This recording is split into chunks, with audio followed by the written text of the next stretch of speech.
Okay? That's why they're asking if you understand the charges. What they're really saying is, will you stand under these charges while we prosecute you? And you say, well, yeah, I understand English. Unalienable. You know, when I was coaching basketball, it was great because I'm not a teacher. I mean, with a piece of paper that says I can teach. But I got to teach government class for 3 years. Okay? On a substitutionary type basis. And this was our first lesson every year. The word unalienable. Somebody explained to me what that means, I would say to the kids. I said, now let's break it apart. Unalienable. Does that mean that our rights are not from outer space?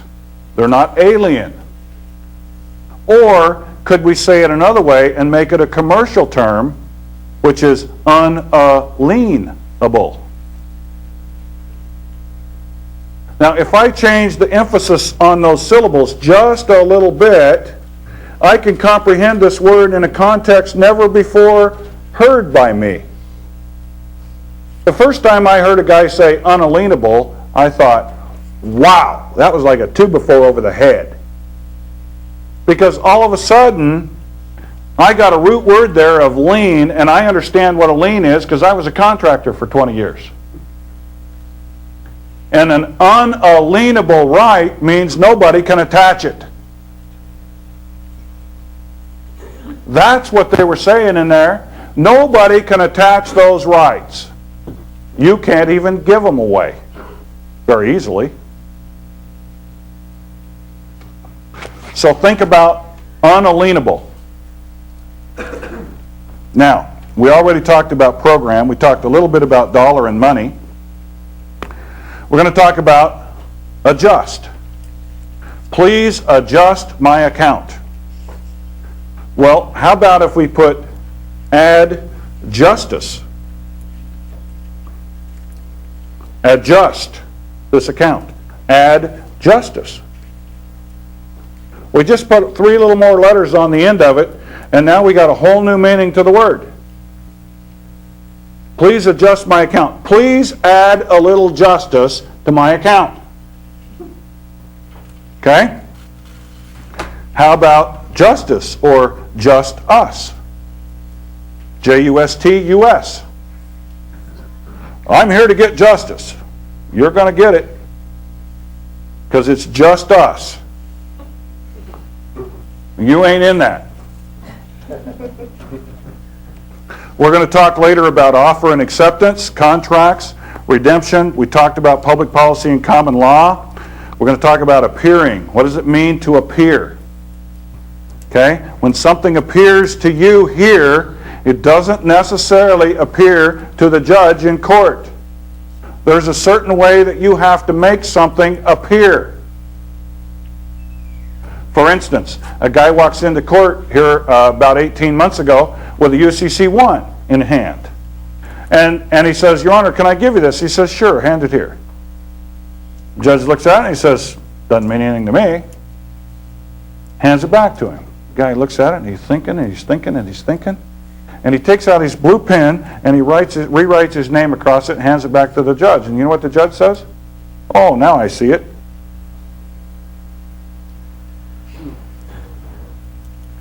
Why? Because they don't deal in copies. They got to have originals. They don't tell you that. You walk in there and you got all your paperwork and man, you spend hours and thousands. And it doesn't appear to them. Why? Because you didn't put it in under their specific little rules that they have. You have to make it appear. Oath, obligation, and then you have the words includes and including and enumerated. Now, we're going to skip over Well, I'm going to tell you how many pages here, I hope, very quickly. Okay, it's about 8 pages over to a page that says at the top, 27 CFR 7211. And I'm going to teach you how lawyers talk. Okay, it looks like this, 7211. Okay? Meaning of terms. As used in this part, unless the context otherwise requires, terms shall have the meanings ascribed in this section. You see, they have to define the words that they're using, and they have to say how they're going to use them. And whenever you're reading the code, the definitions that you read in one section are the definitions all the way through that code until you come to the next set of definitions. And the next set of definitions can be totally different, even though it's the same words as the last set of definitions. It depends on what the meaning of is. Okay? Now, words in the plural form shall include the singular, and vice versa. Now, get this. Well, wait a minute. The words importing the masculine gender shall include the feminine. Here's the key. The terms includes and including do not exclude things which are not enumerated, which are in the same general class. Does that give you a headache?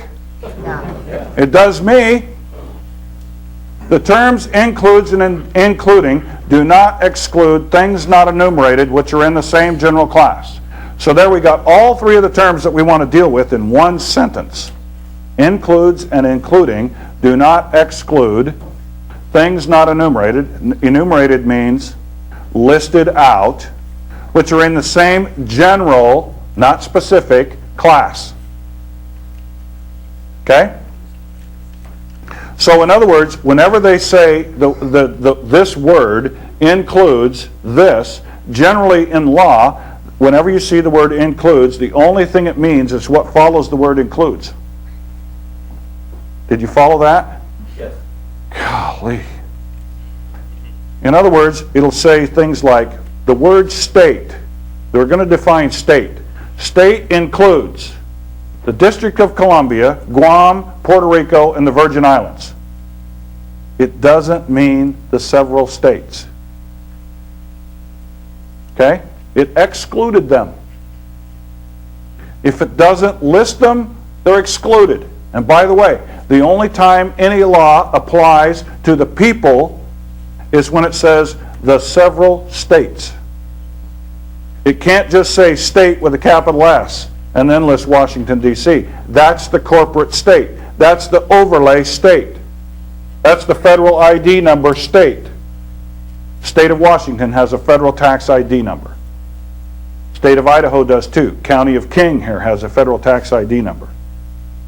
County of King is different than King County. 2 totally separate entities. Okay? State of Washington with a capital letter is different than the state of Washington with a small s. 2 entirely separate entities. Okay? Now you want to know how you can tell? The capital letter has a gold fringe flag and the small s letter doesn't. That's how you know where you are. Okay? Now, let's get here to commercial crimes because all crime is commercial. Remember, there's no such thing as an injured party. There's only one form of action, that's a civil action. Okay, we're going to get to how that works. Any of the following types of crimes, federal or state, are commercial crimes. Offenses against the revenue laws.